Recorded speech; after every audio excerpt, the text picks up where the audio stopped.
Hello students, this is Pinky from Maharaja Agrawal Senior Secondary School. Today we are going to study music chapter 2nd. After the end of this video, I will give you homework which will be checked once the school is reopened. Today we start chapter 2nd. संगीत का इतिहास, या हम ये भी कह सकते हैं भारतीय संगीत का इतिहास। देखिए बेटा कि भारतीय संगीत की उत्पत्ति, इसका आरंभ कब से हुआ, कहाँ से हुआ, इसके बारे में सदैव ही मतभेद पाए हैं और इसके बारे में कोई साक्ष्य हमें अभी तक नहीं मिला। लेकिन माना जाता है कि जब से हमारा जीवन आरंभ हुआ, जब से पृथ्वी की संरचना हुई, जब से ही संगीत का आरंभ माना जाता है। जैसे झरना है तो उससे भी संगीत उत्पन्न होता है, हवा चलती है तो भी संगीत उत्पन्न होता है। उसी तरह से माना जाता है कि जो संगीत है वो हमारे वातावरण में आसपास चारों तरफ है। तो पंडित दामोदर जी जो संगीतज्ञ है एक, उन्होंने माना है कि जो संगीत की उत्पत्ति है वो ब्रह्मा जी द्वारा हुई है। तो सभी विद्वानों के अलग अलग मतभेद है। पंडित दामोदर जी के अनुसार संगीत की उत्पत्ति ब्रह्मा जी द्वारा हुई है। माना जाता है जैसे ब्रह्मा जी ने सृष्टि का निर्माण किया तो उसके साथ साथ संगीत का भी आरंभ शुरू हो गया। पंडित ब्रह्मा जी ने जो ये शिक्षा है ये किसके दी? भगवान शिव को। भगवान शिव ने इसको आगे दी माता सरस्वती को। माता सरस्वती को संगीत की और शिक्षा की दोनों की देवी माना गया है। फिर माता सरस्वती ने ये आगे किसको दी? नारद जी को। हमने पुरानी जो महाभारत रामायण सब में देखा है कि नारद जी चारों तरफ भ्रमण करते हैं, तो इसलिए उन्होंने वो संगीत शिक्षा नारद जी को दी। नारद जी ने आगे वो संगीत की शिक्षा किसको दी? ऋषि मुनियों को, किन्नरों को।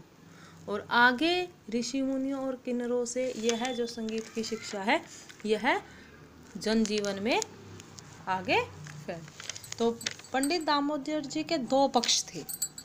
पहला तो उन्होंने क्या कहा कि संगीत की उत्पत्ति हुई ब्रह्मा जी द्वारा।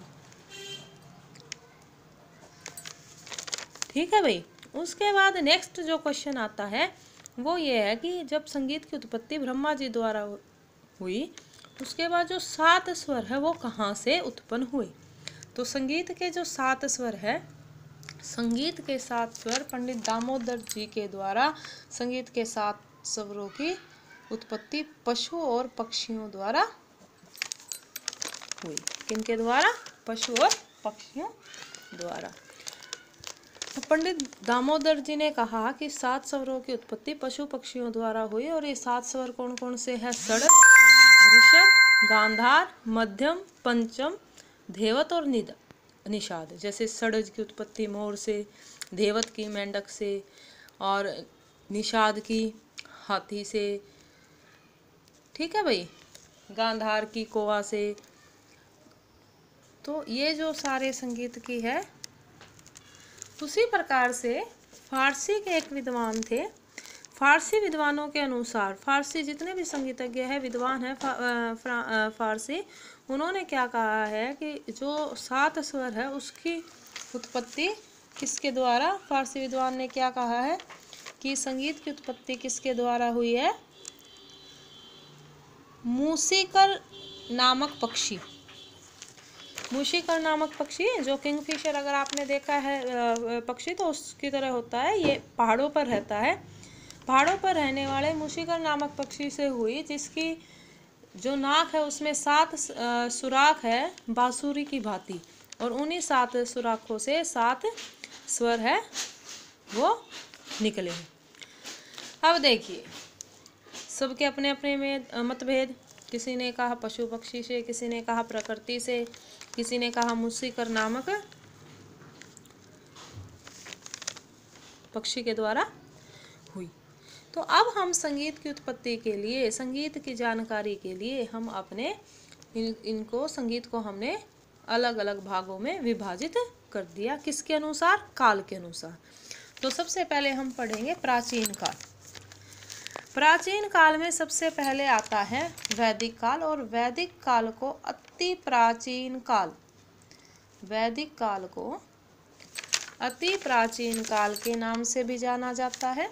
इसमें आप का क्वेश्चन दो तरह से आ सकता है, अति प्राचीन काल के बारे में लिखे या वैदिक काल में। तो जो अति प्राचीन काल है वैदिक काल है, नाम से सुस्पष्ट हो रहा है कि वैदिक काल में वेदों की रचना। तो इसमें 4 वेद लिखे गए, ऋग्वेद, सामवेद, यजुर्वेद, अर्थवेद।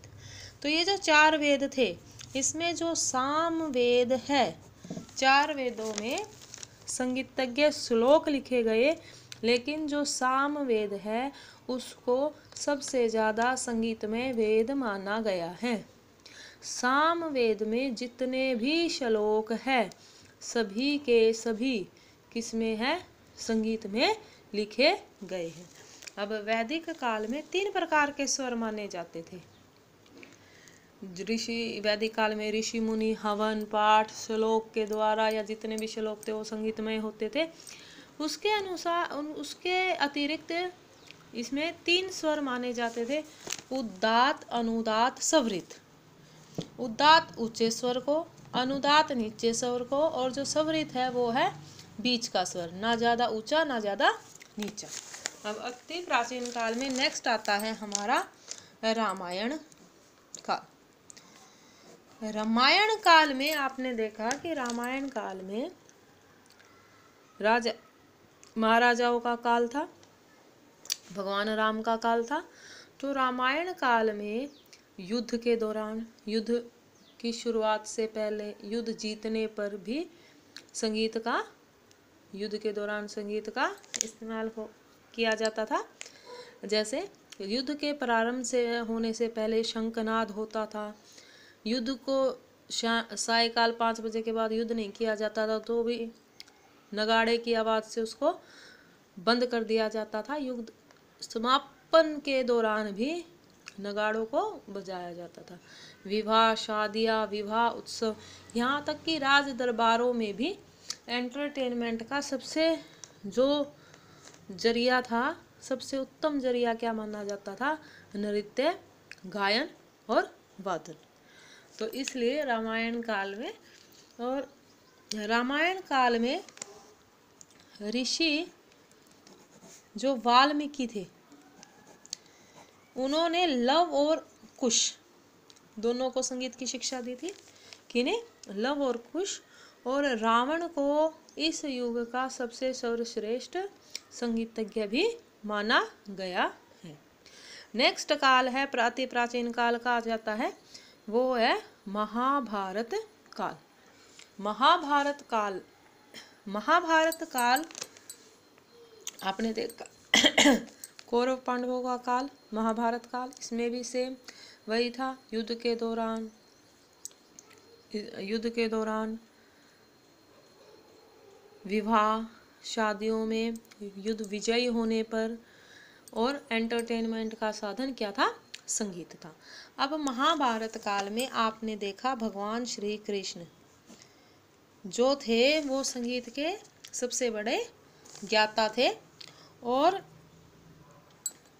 इन्होंने बांसुरी इनका वाद्य यंत्र था। कई बार क्वेश्चन 1 मार्क्स का क्वेश्चन आ जाता है कि भगवान शिव का वाद्य यंत्र कौन सा था, तो इनका क्या था, बांसुरी। भगवान श्री कृष्ण के अलावा एक और शख्स थे इसमें जो थे अर्जुन। अर्जुन को सभी जानते हो, और अर्जुन भी संगीत की तीनों ही कलाओं में निपुण थे, गायन, वादन और नृत्य। और इनका वाद्य यंत्र था जो ये सर्वश्रेष्ठ बजाते थे वो थे वीणा। तो जब इनको अज्ञातवास मिला था उस दौरान अर्जुन ने राजा की लड़की उत्तरा को संगीत की शिक्षा प्रदान की थी। तो today's homework is right and learn प्राचीन काल और भारतीय संगीत के जो भारतीय संगीत का आरंभ कि किसके द्वारा हुआ, और प्राचीन काल का संक्षिप्त वर्णन। तो आज का जो क्वेश्चन लिखना है आपको कि भारतीय संगीत का इतिहास कब से आरंभ हुआ। सेकंड क्वेश्चन, भारतीय संगीत के इतिहास में अति प्राचीन काल का वर्णन करो। ये 2 क्वेश्चन आपको आज करने हैं। Thank you.